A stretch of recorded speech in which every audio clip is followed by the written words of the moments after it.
মানব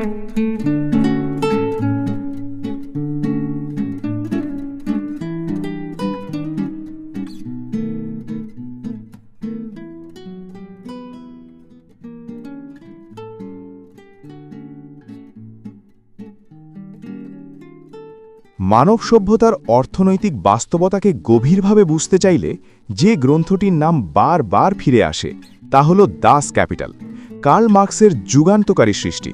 marks নিজেই বলেছিলেন, বিজ্ঞানের কোনো রাজপথ নেই, সত্যের শিখরে পৌঁছতে হলে পাথুরে পথের নিরলস যাত্রাই একমাত্র উপায়। সেই কঠিন যাত্রার ফলই এই গ্রন্থ। ১৫০ বছরেরও বেশি সময় পেরিয়ে গেলেও পুঁজিবাদী অর্থনীতি, সমাজ ব্যবস্থা এবং শ্রেণী সম্পর্ক বোঝার ক্ষেত্রে ক্যাপিটাল আজও সমান প্রাসঙ্গিক। এই অডিওবুকের মাধ্যমে আমরা প্রবেশ করব সেই চিন্তার জগতে, যেখানে বিশ্লেষিত হয়েছে উৎপাদন, মূল্য, শ্রম এবং পুঁজির অন্তর্নিহিত সম্পর্ক। আপনাকে পরিচয় করিয়ে দেবে মার্কসের বৈজ্ঞানিক বিশ্লেষণ পদ্ধতির সাথে, যেখানে সমাজকে দেখা হয়েছে ব্যক্তি নয়, বরং শ্রেণী ও উৎপাদন সম্পর্কের আলোকে। এটি মূল গ্রন্থের বিকল্প নয়, বরং একটি পথপ্রদর্শক, যা আপনাকে নিয়ে যাবে আধুনিক বিশ্বব্যবস্থাকে নতুনভাবে বোঝার দিকে। বিজ্ঞানের প্রশস্ত রাজপথ বলে কিছু নেই। একমাত্র সেই ব্যক্তি তার উজ্জ্বল শিখরে পৌঁছাতে পারে যে ক্লান্তির ভয়ে ভীত না হয়ে তার পাথুরে পায়ে চলা পথে কষ্ট করে চলেন।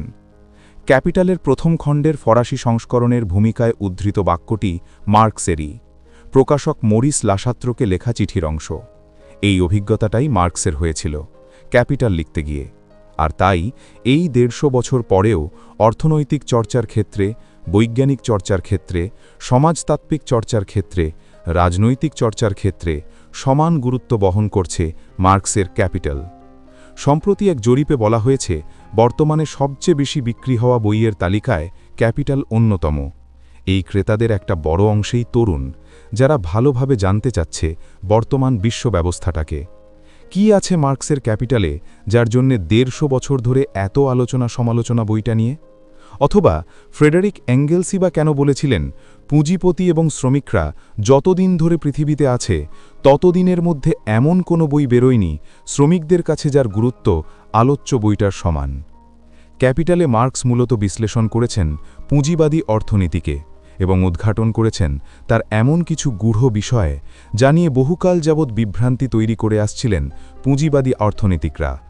মার্কসের ৩ খণ্ডে লেখা ক্যাপিটালের প্রথম খণ্ডে বিশ্লেষণ করবেন পুঁজিবাদী উৎপাদন প্রক্রিয়া।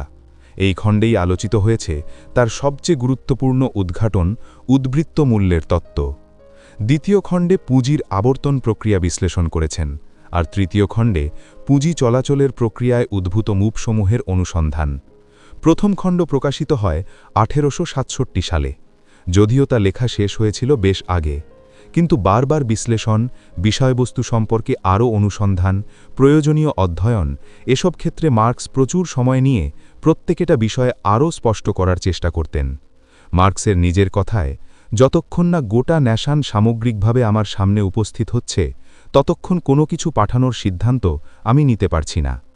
অর্থনীতির জটিল বিষয়সমূহ আলোচনার জন্যে মার্কসকে আশ্রয় নিতে হয়েছিল বিজ্ঞান, গণিত সহ অন্যান্য প্রাসঙ্গিক বিষয়ের।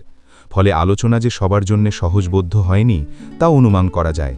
মার্কস নিজেই লিখেছেন, ক্যাপিটালে যে পদ্ধতি নিয়োগ করা হয়েছে তা যে খুবই কম বোধগম্য হয়েছে তা বোঝা যায় যে বিষয়ে পরস্পর বিরোধী বিভিন্ন ধারণা থেকে।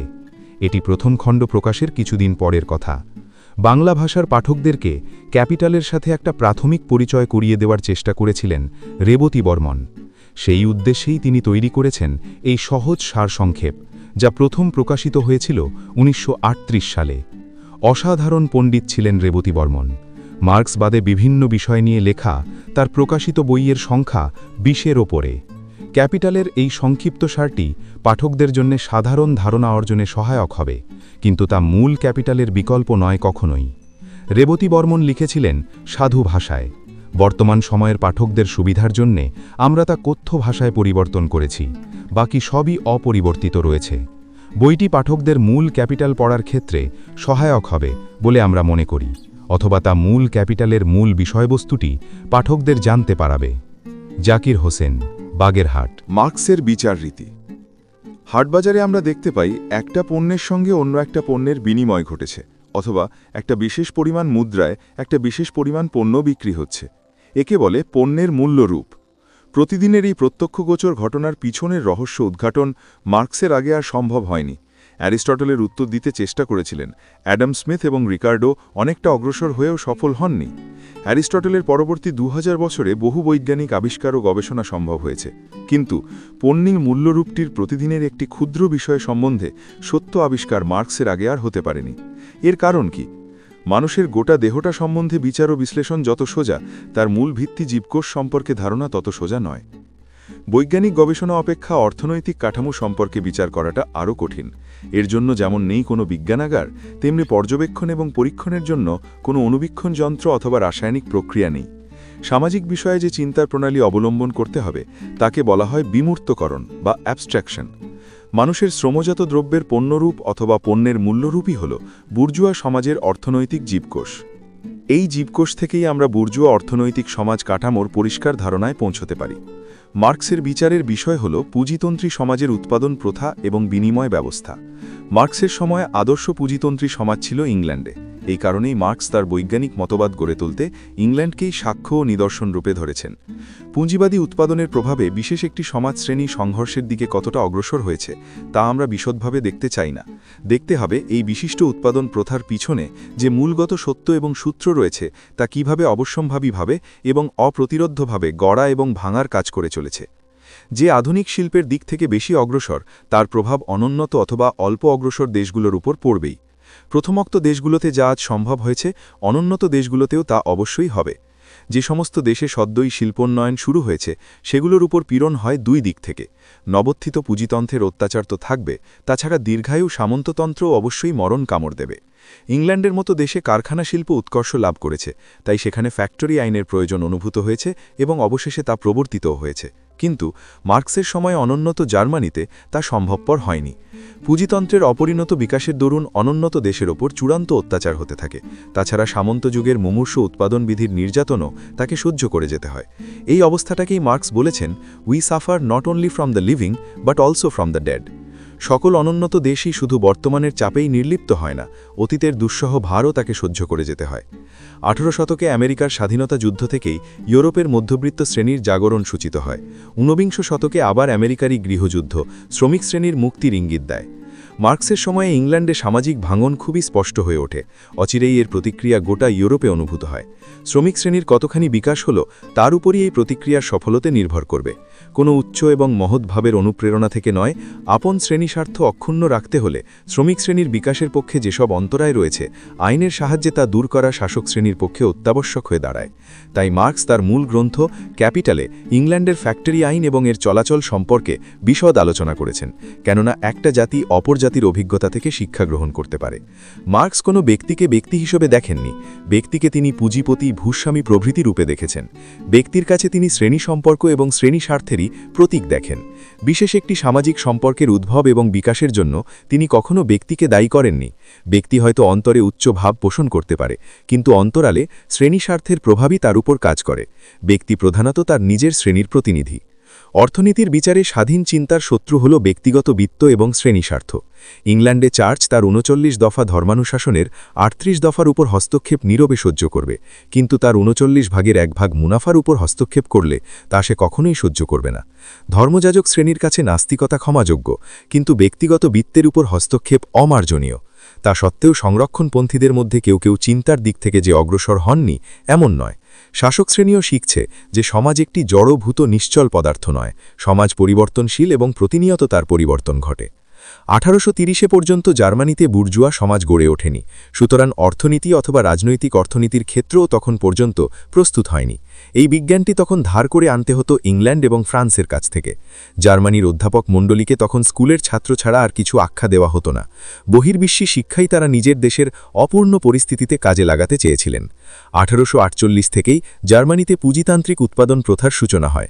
এখন অর্থনীতির ক্ষেত্র প্রস্তুত হয়েছে, কিন্তু অধ্যাপকদের পক্ষে নিরপেক্ষ বৈজ্ঞানিক বিচার আর সম্ভব ছিল না।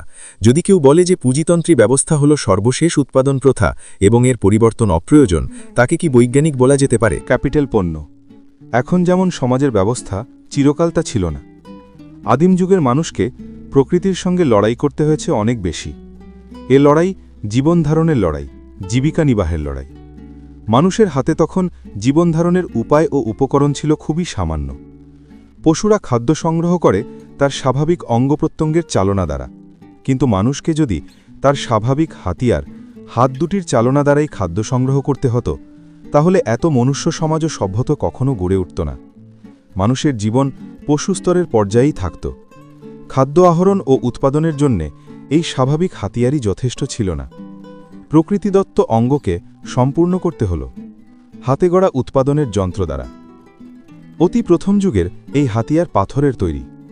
পাথর নির্মিত হাতিয়ার দিয়েই তখনকার জীবনোপায় সংগৃহীত হতে লাগল, কিন্তু তা দিয়ে শুধু শিকারই মিলতে পারে, উন্নত প্রণালীর উৎপাদন সম্ভব হতে পারে না।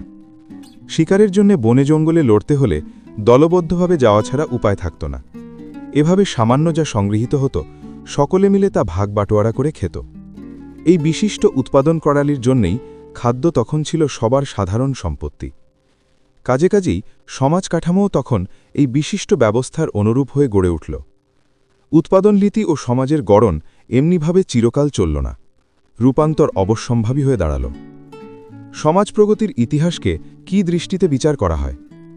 পেলিওলিথিক যুগ, নিওলিথিক যুগ, তাম্রযুগ, লৌহযুগ ইত্যাদিতে বিভক্ত করে সমাজ প্রগতিকে দেখা হয়।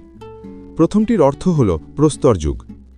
বৈজ্ঞানিক রীতিতে ইতিহাস বিচার করতে হলে উৎপাদনের উপকরণগুলোর বিভিন্নতা দিয়ে এর স্তর নির্ণয় করাই প্রকৃষ্ট উপায়। মার্কস এই বিচার পদ্ধতি অনুসারে অগ্রসর হয়ে সমাজ হিস্ট্রির শেষের স্তরটির অর্থাৎ পুঁজিবাদী সমাজের বিশদ আলোচনা করেছেন। সঙ্গে সঙ্গে যে সূত্র অনুসারে সমাজ বিচিত্র রূপান্তরের ভিতর দিয়ে অগ্রসর হয়েছে তাও তিনি দেখিয়েছেন। উৎপাদন প্রণালীর পরিবর্তনের জন্যেই যে সমাজ কাঠামোর রূপান্তর হয় তাই মার্কসের প্রতিপাদন। ধীরে ধীরে মানুষ লোহা আবিষ্কার করল, পাথরের জায়গা নিল লোহা। উন্নততর উৎপাদন প্রণালীর জন্যে জীবনযাত্রাও অনেকখানি স্বচ্ছন্দ হয়ে উঠল। কৃষিকাজ এবং হস্তশিল্পের প্রবর্তন হল। এই স্বচ্ছন্দতার ফলে সঙ্গবদ্ধ সমবায়ী জীবনও শিথিল হয়ে পড়ল। সাধারণ সত্ত্বের জায়গায় দেখা দিল ব্যক্তিগত বিত্ত, বহুর ওপর প্রতিষ্ঠিত হল কতিপয়ের প্রভুত্ব। তখন থেকে আত্মপ্রকাশ করল শ্রেণী বিভাগ। সমাজে বড় ও ছোটর দুইটি শ্রেণী। সমবায়ী জীবনে সকলের উৎপাদিত দ্রব্যই সকলের ভেতর বণ্টন হতো। একজনের প্রস্তুত দ্রব্য অন্যের প্রস্তুত দ্রব্যের সাথে বিনিময় করে প্রয়োজন মিটানো ঘটত না। প্রথম দিকে অভাবও ছিল কম। নিজের পরিবারের গণ্ডির ভিতরেই মোটামুটি জিনিস প্রস্তুত করার সুবিধা ছিল। ধীরে ধীরে একজনের উৎপাদনের অতিরিক্ত অংশ অপরজনের উৎপাদনের অতিরিক্ত অংশের সাথে বিনিময় হতে লাগল। এই বিনিময় প্রথা ক্রমেই বিকশিত হয়ে সকল উৎপাদনকারীকেই সকল উৎপাদনকারীর ওপর নির্ভরশীল করে তুলেছে। দেখা যায় সবাই উৎপাদন করে বিনিময়ের জন্যে। সুতরাং সম্পত্তির ওপর সমবায় অধিকার অপসারিত হয়ে যখনই ব্যক্তিগত বিত্তের সৃষ্টি হল তখন থেকে শুরু হয়েছে বিনিময় প্রথা, লেনদেন ব্যবস্থা। কেননা একজন কখনো তার সব রকমের অভাব মেটানোর জন্য নানা প্রকারের উৎপাদন করতে পারে না। প্রত্যেককেই নির্ভর করতে হয় প্রত্যেকের উৎপাদনের ওপর। অন্যের উৎপন্ন দ্রব্য আমার হাতে আসতে পারে আমার দ্রব্যের বিনিময়। বিনিময় প্রথার প্রচলনের সময় এর পরিসর ছিল খুবই সংকীর্ণ। ধীরে ধীরে এখন বিনিময়ের গণ্ডি সুপ্রশস্ত হয়ে পড়েছে। মার্কস আলোচনা করেছেন বুর্জোয়া সমাজের উৎপাদন বিধি ও এর মূল সূত্র। বিবর্তন ক্রমের ভেতর মানুষই শিরা সৃষ্টি। নিজের দেহ সম্পর্কে সবিশেষ জানলে জীবজগতের পূর্বতন জাতিগুলো সম্পর্কে ভালো ধারণা জন্মে। পূর্ববর্তী জাতির পরিবর্তনের ফলেই যে নবজাতীয় প্রাণীর সৃষ্টি হয়েছে তা আমরা বুঝতে পারি। সমাজ জীবনেও আমরা দেখতে পাই পূর্বতন সমাজ কাঠামোগুলোর বিকশিত রূপ বুর্জোয়া সমাজ। এর সম্পর্কে ভালো রকমের ধারণা হলে পূর্বতন সমাজ কাঠামোগুলোর গড়ন আমরা ভালো রকমের জানতে পারব। মার্কস বুর্জোয়া সমাজ সম্পর্কেই পর্যালোচনা করেছেন। প্রাসঙ্গিক পূর্ব সমাজ কাঠামোগুলোরও পরিচয় আমাদের সামনে উপস্থিত করেছেন। কোনো একটি বিষয়ের আলোচনার পদ্ধতি বা রীতি কি? গোটা সমাজ সম্পর্কে যদি বিচার করতে হয় তাহলে আমরা মোট জনসংখ্যা থেকে শুরু করতে পারি। এই মোট জনসংখ্যাকে জাতি, দেশ, শ্রেণী প্রভৃতিতে ভাগ করে দেখতে পারি।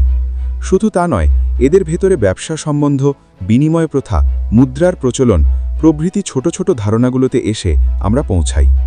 এভাবে আমাদের কাছে পৃথক পৃথক সামাজিক বিষয়গুলোর ও অনুষ্ঠানগুলোর ধারণা থেকে ক্রমেই পৃথক পৃথক ছোট ছোট ধারণাগুলোতে এসে পড়েছি। পণ্য, মূল্য, বিনিময় প্রভৃতির ধারণায় উপস্থিত হয়েছি। এখন কথা উঠতে পারে, এই রীতিতে বিচার কি খুব বৈজ্ঞানিক? বৃহত্তম বিষয়টি অর্থাৎ সমাজ সম্পর্কেও আমাদের ধারণা অস্পষ্ট। সুতরাং যার সম্পর্কে আমাদের স্পষ্ট ধারণা নেই তা থেকে যে বিচার পদ্ধতি শুরু হয় তাতে কখনোই ভালো ফল দেখা দিতে পারে না। কিন্তু একটা সুফল অবশ্য আমরা পাই। এরূপ বিচারে সমগ্র সমাজ কাঠামোর ভেতরের ক্ষুদ্র ক্ষুদ্র বিষয় ও ব্যবস্থাগুলো সম্পর্কে ধারণা সুপ্রতিষ্ঠিত হয়েছে। নাও যদি ফিরে এই ছোট ছোট ধারণাগুলো থেকে আমরা ক্রমে বড়র দিকে যাই, অর্থাৎ যেখান থেকে বিচার শুরু হয়েছিল সেখানেই আবার ফিরে আসি, তবে সমগ্র সম্পর্কে আমাদের ধারণা পরিষ্কার ও পরিপূর্ণ হবে। মার্কস তার সুপ্রসিদ্ধ গ্রন্থ ক্রিটিকে এই বিচার রীতি সম্পর্কে বলেছেন। ক্যাপিটাল গ্রন্থে এই বিচারভঙ্গি তিনি বিশদভাবে প্রয়োগ করেছেন। মার্কসের পূর্বশতকে সমগ্রের অঙ্গভুক্ত পৃথক পৃথক বিষয়গুলো সম্পর্কে ধারণা সুপ্রতিষ্ঠিত হয়েছে, কেননা তখনকার অর্থনীতিরা সমগ্র থেকে ছোটর ধারণায় পৌঁছতেন। মার্কস এই ছোট ছোট ধারণাগুলো থেকে যাত্রা করে বৃহত্তর বিষয়টি সম্পর্কে ধারণা পরিস্ফুট করেছেন। পণ্য এবং পণ্যের বিশ্লেষণ হতে শুরু করে বিনিময়, মূল্য, উদ্ধৃত মূল্য প্রভৃতির সাহায্যেই ধাপের পর ধাপ উঠে সমগ্র বুর্জোয়া সমাজটাকে ফুটিয়ে তুলেছেন। ক্যাপিটালের প্রথম ছত্রটি হল যে সকল সমাজে পুঁজিবাদী উৎপাদন প্রথা বিশেষ রকমে প্রচলিত, সেখানে তাদের ধন দৌলত পণ্যের রাশিকৃত স্তূপ হিসাবেই প্রকটিত হয়। এই রাশিকৃত পণ্য সম্ভারের একক হল যে কোনো একটা পণ্য। সুতরাং আমাদের গবেষণা শুরু হতে হবে পণ্যের বিশ্লেষণ দিয়েই। প্রধানত পণ্য একটা দ্রব্য, এমন দ্রব্য যার গুণ হতে মানুষের একভাবের অভাব মিটতে পারে। এ অভাব মনের দিক থেকেও হতে পারে, শরীরের চাহিদা হিসেবেও দেখা দিতে পারে। প্রত্যক্ষত আমাদের উপভোগের উপায় হিসেবেই হোক আর পরোক্ষভাবে আমাদের উৎপাদনের যন্ত্রপাতি হিসেবেই হোক, কিভাবে সে দ্রব্য আমাদের চাহিদা মিটায় তা দেখার প্রয়োজন নেই। লোহা, কাগজ ইত্যাদি আবশ্যিক প্রত্যেকটি দ্রব্যকে গুণগত ও পরিমাণগত দুদিক থেকেই দেখা যেতে পারে। দ্রব্যের বহু গুণের সমষ্টি, সুতরাং বহু রকম প্রয়োজনেই তা লাগতে পারে। দ্রব্যের বিবিধ আবশ্যিকতা আবিষ্কার করা ইতিহাসের কাজ। এই সকল আবশ্যিক দ্রব্যের পরিমাণের সমাজ স্বীকৃত মান আবিষ্কারও ইতিহাসই করে। মানের বিভিন্নতার আংশিক কারণ দ্রব্যের বিভিন্ন রকমের প্রকৃতি, আর আংশিক কারণ মানুষের মন গড়া রীতি। লোহাকে মাপতে হয় ওজন দ্বারা, কাপড়কে মাপতে হয় দৈর্ঘ্য দ্বারা। দ্রব্যের প্রয়োজনীয়তা থেকে জন্ম নেয় দ্রব্যের ব্যবহার মূল্য। দ্রব্যের প্রকৃত গুণাগুণের থেকেই দ্রব্যের উপযোগিতা সৃষ্টি হয়। সুতরাং এই উপযোগিতা দ্রব্যের বাইরের বস্তু নয়, তার ভিতরেই রয়েছে। লোহা হোক, শস্য হোক, মণিমুক্তা হোক, সব পণ্যই বস্তু বলেই এক একটি ব্যবহার মূল্য, প্রয়োজনীয় দ্রব্য। দ্রব্যের প্রয়োজনীয় গুণাগুণকে ভোগের উপযুক্ত করে পেতে হলে যে শ্রম তার উপর আরোপ করা হয়, সেই শ্রমের সাথে দ্রব্যের এই সব প্রাকৃতিক গুণাগুণ নিঃসম্পর্ক। কাঠকে চেয়ার হিসেবে উপভোগের উপযুক্ত করে পেতে হলে মিস্ত্রিকে শ্রম করতে হয়। মিস্ত্রির শ্রম কাঠে প্রযুক্ত হয়, কিন্তু চেয়ারে কাঠের যে গুণাগুণ পূর্ব থেকেই আছে তা নৈসর্গিক, মানুষ সেগুলো সৃষ্টি করেনি। এই ব্যবহার মূল্যই বিনিময় মূল্যের ভিত্তি। পণ্যের ব্যবহার মূল্য না থাকলে বিনিময়ে তা কখনো দাঁড়াতে পারে না। বিনিময় মূল্য কাকে বলে? দুটি পণ্য ধরে নেওয়া যাক, যেমন শস্য এবং লোহা। যে অনুপাতে এগুলো একে অন্যের সাথে বিনিময় হতে পারে তা নিম্নোক্ত সমীকরণের রূপে দেখানো সম্ভব। 1 মণ শস্য সমান 1 পাউন্ড লোহা। এই সমীকরণটি আমাদের কিসের নির্দেশ দেয়? সমীকরণের দুই পক্ষ অর্থাৎ শস্য ও লোহার ভিতরে একই পরিমাণের একটি সাধারণ বস্তু নিহিত রয়েছে। সুতরাং দুটি দ্রব্যই একটি তৃতীয়ের সমান। এই তৃতীয়টি দুটির কোনোটিই নয়, লোহাও নয়, শস্যও নয়। পণ্যের বিনিময় মূল্য এই তৃতীয়টির দ্বারাই ধার্য হয়। ব্যবহার মূল্য হিসেবে পণ্যগুলি বিভিন্ন গুণসম্পন্ন, কিন্তু বিনিময় মূল্য হিসেবে তারা একই বস্তুর বিভিন্ন পরিমাণ মাত্র। পণ্যের ব্যবহার মূল্যকে আমরা যদি এখনকার মতো বাদ দিয়ে আমাদের বিচারের বাইরে করে রাখি, তবে পণ্যগুলো শ্রমপ্রসূত এই সত্যটি অবশিষ্ট থাকে। কি বিশেষ ধরনের শ্রম হতে এগুলো উৎপন্ন হয়েছে তাও বাদ দিলাম। তাহলে পণ্যকে আর আমরা টেবিল, ঘর অথবা কোনো প্রকারের প্রয়োজনীয় ব্যবহার্য দ্রব্য হিসেবে দেখি না। কোনো বিশেষ ধরনের দ্রব্য যেমন মিস্ত্রি অথবা মুচির শ্রম দ্বারা উৎপাদিত সেই হিসেবেও দেখি না। এই অপনয়ন প্রণালীর প্রয়োগ দ্বারা এই সত্যেই আমরা উপনীত হয়েছি যে শ্রম সার্বজনশ্রম, মানুষের শ্রম। তাহলে দেখা গেল মূলত সব জিনিসই মনুষ্য শ্রম প্রসূত। এই সত্যটি আবিষ্কার করতে গিয়ে কি বিশেষ ধরনের শ্রম প্রয়োগ করা হয়েছে তার বিচার আমরা অস্বীকার করছি। এভাবে দেখতে গেলে অর্থাৎ সকল পণ্যই শ্রমের অবয়ব সম্পন্ন রূপ, এইভাবে বিচার করলে এদের আমরা বলি মূল্য। বিনিময় মূল্যই একমাত্র রূপ যার ভিতর দিয়ে মূল্য প্রকাশিত হয়। এই ব্যবহার মূল্যের অথবা একটা প্রয়োজনীয় দ্রব্যের মূল্য রয়েছে এই জন্যে যে মানুষের শ্রমের তা একটি অবয়ব। মূল্যের পরিমাপ হবে কিসে? দ্রব্যের ভিতরকার মূল্য উৎপাদনকারী বস্তুর সন্ধান আমরা পেয়েছি। এই বস্তুটি মানুষের শ্রম। দ্রব্যের ভিতরে যতখানি শ্রম দেওয়া হয়েছে ততখানি এটার মূল্য। শ্রমের পরিমাপ নিরূপিত হয় শ্রমের সময় দ্বারা। শ্রমের সময় ঠিক হয় সপ্তাহ, ঘণ্টা, মিনিট ইত্যাদি দ্বারা। এখন কথা উঠতে পারে, একটি পণ্য প্রস্তুত করতে যার যত বেশি সময় প্রয়োজন হয় তার পণ্যের তত বেশি মূল্য। প্রত্যেকটি পণ্য সামাজিক শ্রমের একটি একক অবয়ব। বিশেষ একটা পণ্য হয়তোবা একাধিক উৎপাদনকারী তৈরি করে, কিন্তু এই পণ্য প্রস্তুত করতে সকলেরই সমান সময় লাগে না। তাছাড়া যে কোনো পণ্যের উৎপাদনে সমাজ নির্ধারিত শ্রম সময় ঠিক আছে। বিভিন্ন উৎপাদনকারীর বিভিন্ন পরিমাণের শ্রমের সময়ের ভিতরে এই সমাজ নির্ধারিত শ্রম সময় একটি মধ্যক। অধিক সংখ্যক উৎপাদনকারীর যে সময় প্রয়োজন হয় তা দিয়েই এই মধ্যকটি প্রভাবিত হয়, এবং এটাই পণ্যের মূল্য। ব্যক্তিগত উৎপাদনকারীর সময় দিয়ে মূল্য নিরূপিত হয় না। সমাজ নির্ধারিত শ্রম সময় যদি হয় 12 ঘণ্টা, তাহলে পণ্য প্রস্তুত করতে কারো 10 ঘণ্টা সময় লাগলেও তার পণ্যের মূল্য হবে 12 ঘণ্টা। এই সমাজ নির্ধারিত শ্রম সময় সব অবস্থায় একরকম ও অপরিবর্তনীয় থাকতে পারে না। নতুন নতুন বৈজ্ঞানিক আবিষ্কারের ফলে ও তাদের প্রয়োগে সমাজ নির্ধারিত শ্রম সময় কমে যেতে পারে। তখন পণ্যের মূল্য আগের মতো না থেকে হ্রাস পাবে। এই বিচার ও আলোচনা থেকে যে সূত্রটিতে এসে আমরা পৌঁছাই তা এরূপ: কোনো একটি বিশিষ্ট দ্রব্যের মূল্য নিরূপিত হবে সেই জাতীয় দ্রব্য উৎপাদনের সমাজ নির্ধারিত শ্রম সময় দ্বারা, দ্রব্য উৎপাদনে ব্যক্তিগত শ্রমের পরিমাণ দিয়ে নয়। যতক্ষণ না শ্রম সময়ের পরিবর্তন হয় ততক্ষণ পণ্যের মূল্য পূর্বের মতোই থাকবে। কিন্তু শ্রমের উৎপাদন শক্তি বৃদ্ধির সঙ্গে সঙ্গে শ্রম সময় হ্রাস পায়। আগে যে পণ্য 10 ঘণ্টার মধ্যে তৈরি হতো তা এখন হয়তোবা 8 ঘণ্টায় তৈরি হবে। উৎপাদন শক্তির এই হ্রাস বৃদ্ধি নির্ণীত হয় নানা কারণ দ্বারা, যেমন শ্রমিকের গড়পড়তা দক্ষতা, বিজ্ঞানের উৎকর্ষ ও প্রয়োগ, উৎপাদন ব্যবস্থার সংগঠন, যন্ত্রপাতির প্রসার ও এদের কার্যকারিতা। প্রাকৃতিক এবং ভৌগোলিক পরিবেশও বিশেষ কারণ। নিদর্শনস্বরূপ দেখানো যেতে পারে, অনুকূল ঋতুতে হয়তোবা একই পরিমাণ শ্রম দেওয়া হয় 8 মণ শস্য তৈরির জন্য, অথচ প্রতিকূল ঋতুতে তা দিয়ে প্রস্তুত হবে মাত্র 4 মণ। সাধারণভাবে তাহলে এটাই দাঁড়ায়, শ্রমের উৎপাদন শক্তি বেশি হলে দ্রব্য প্রস্তুত করতে শ্রম সময় প্রয়োজন হয় কম, সুতরাং এর মূল্যও হয় কম। পক্ষান্তরে উৎপাদন শক্তি হ্রাস পেলে শ্রম সময়ের প্রয়োজন হয় বেশি, সুতরাং দ্রব্যের মূল্যও বৃদ্ধি পায়। একটি জিনিসের ব্যবহার মূল্য আছে, কিন্তু তার মূল্য নাও থাকতে পারে।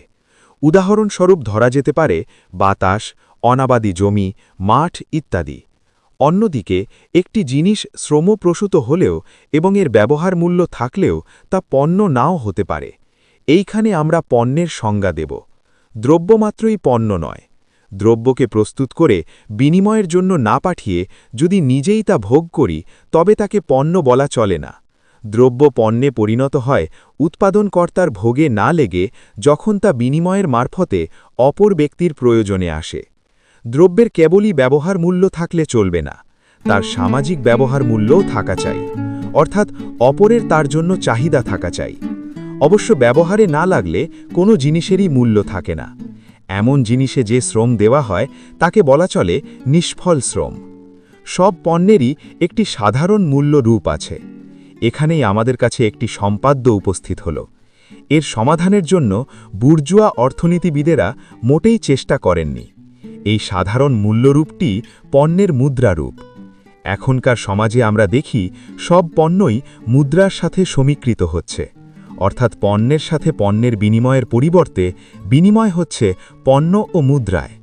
প্রথম প্রকারের বিনিময়কে আমরা বলতে পারি দ্রব্য বিনিময়, আর দ্বিতীয়টিকে বিক্রয়। পণ্যের মুদ্রারূপ কি বিনিময়ের প্রথম থেকেই প্রচলিত ছিল? যদি তা না হয় তবে পণ্যে পণ্যে মূল্য সম্বদ্ধ হতে কি করে ধীরে ধীরে পণ্য ও মুদ্রার মূল্য সম্বদ্ধ প্রবর্তিত হল, এই বিকাশের ইতিহাস আলোচনা করে দেখতে হবে। তা করলেই মুদ্রা সম্পর্কিত রহস্যও আমরা উদ্ঘাটন করতে পারব। সবচেয়ে সরল মূল্য সম্বদ্ধ প্রকটিত হয় একটি পণ্যের সাথে অপর একটি পণ্যের বিনিময় ও সমীকরণে, একে বলা হয় প্রাথমিক মূল্য সম্বদ্ধ। নিম্নোক্ত সমীকরণটি দিয়ে একে প্রকাশ করা যেতে পারে। 20 গজ কাপড় সমান 1 কোট। বীজগণিতীয় সংখ্যার সাহায্যে একে নিম্নোক্ত রূপে বলা যেতে পারে। ক পণ্য সমান খ পণ্য। ব এবং দ পণ্যের নাম, ক এবং খ পণ্যের পরিমাণ। এভাবে মূল্যকে প্রকাশ করতে গিয়ে আমরা সমীকরণের দুটি পক্ষ ধরে নিয়েছি। ডান পক্ষটিকে বলা হয় আপেক্ষক রূপ এবং বাম পক্ষটিকে তুল্যরূপ। মূল্য প্রকাশে মূল্য সমীকরণে এরা বিভিন্ন ভূমিকা সম্পাদন করে। কাপড় নিজের মূল্য প্রকাশ করছে কোটের ভিতরে, আর কোট নিষ্ক্রিয় থেকে কাপড়ের সামনে দর্পণের কাজ করছে। প্রথমটি সক্রিয়, নিজের মূল্য প্রকাশের জন্য উদ্বস্ত। দ্বিতীয়টি নিষ্ক্রিয়, অন্যের মূল্য নিজের ভিতরে প্রকাশ করাই তার কাজ। কোনো পণ্যের মূল্য ঠিক সেই পণ্যের ভিতর দিয়ে প্রকাশ করতে যাওয়া একেবারেই অর্থহীন। কেউ কখনো বলে না 20 গজ কাপড় সমান 20 গজ কাপড়। একই জাতীয় দুটি জিনিসের সমত্ব প্রমাণ নিতান্তই হাস্যকর। সুতরাং কাপড়ের মূল্য প্রকাশ করতে অন্য ধরনের একটা পণ্যের প্রয়োজন হবে। অপর একটা পণ্যের সাথে তুলনা করে কাপড়ের মূল্য প্রকাশ করতে হবে। যে কোনো পণ্যের মূল্য প্রকাশ করতে অন্য পণ্যের উপর নির্ভর করতে হয়। এই সমীকরণে কোটকে কাপড়ের তুল্য হিসাবে দেখেছি। সুতরাং মূল্যের প্রকাশ করতে গিয়ে কাপড় হয়েছে আপেক্ষক। আপেক্ষক বললেই তুল্যটির কথা আপনা আপনিই মনে পড়ে। বস্তুত আমরা কোটকে কাপড়ের তুল্য করে দুটির ভিতরে যে শ্রমের পরিমাণ রয়েছে তাকেই প্রকাশ করেছি। অবশ্য এটা সত্যি যে বুনন ও সেলাই দুইটি ভিন্ন ধরনের কাজ, কিন্তু মূলত দুটি শ্রম মানুষের দৈহিক অপচয়। রবিনসন ক্রুসো তার নিজেরই শ্রমের প্রয়োগ করে বিভিন্ন দ্রব্য প্রস্তুত করত। বিবিধ উৎপাদনের জন্য তার শ্রমের সময় নানাভাবে ভাগ করে নিত। বিভিন্ন প্রকার শ্রম প্রয়োগ করলেও সকল শ্রমই ছিল একজন ব্যক্তিরই শ্রম। ব্যক্তিগত শ্রম এই প্রসঙ্গে বিচার্য নয়। বিভিন্ন পণ্য যে সমাজের মোট শ্রমেরই বিভিন্ন রূপ, তাই আমাদের দেখার বিষয়। তুল্য সম্পর্কে 3টি সূত্র এখানে আমরা সন্নিবিষ্ট করতে পারি। 1. তুল্য স্বয়ং একটি ব্যবহার মূল্য, তার মধ্যে মূল্য প্রকাশিত হয়েছে। 2. তুল্য বাস্তব শ্রম বা কনক্রিট লেবারের ফল, কিন্তু তার ভিতরে প্রকাশিত হয়েছে অমূর্ত শ্রম বা অ্যাবস্ট্র্যাক্ট লেবার। 3. তুল্য যথার্থেই ব্যক্তির শ্রম, কিন্তু তার ভিতরে প্রকটিত হয়েছে সর্বসাধারণের সামাজিক শ্রম। তুল্যের ভিতরে দুটি বিপরীত সত্যের অবস্থিতি দেখা গেছে। ব্যবহার মূল্য ও মূল্যে বাস্তব ও অমূর্ত শ্রম, ব্যক্তিগত ও সামাজিক শ্রম, এই বিরুদ্ধ সত্যগুলোই প্রকাশিত হয়েছে তুল্যের ভিতরে। দুটি পণ্যের সমীকরণ হতে দেখা যাচ্ছে যে প্রথম পক্ষটি প্রকাশিত হচ্ছে ব্যবহার মূল্য হিসাবে, দ্বিতীয় পক্ষটি দেখা দিয়েছে প্রথমটির বিনিময় মূল্যরূপে। সব পণ্যের ভিতরেই ব্যবহার মূল্য ও মূল্য দুটি বিপরীত সত্য রয়েছে। পণ্যের অন্তর্নিহিত এই বিরোধ প্রকাশ পায় এই সমীকরণের মধ্যে। এমনভাবে দুটি পণ্যকে পাশাপাশি দাঁড় করানো হয়েছে যে যার মূল্য প্রকাশ করার প্রয়োজন হয়েছে সেটি প্রত্যক্ষভাবে রয়েছে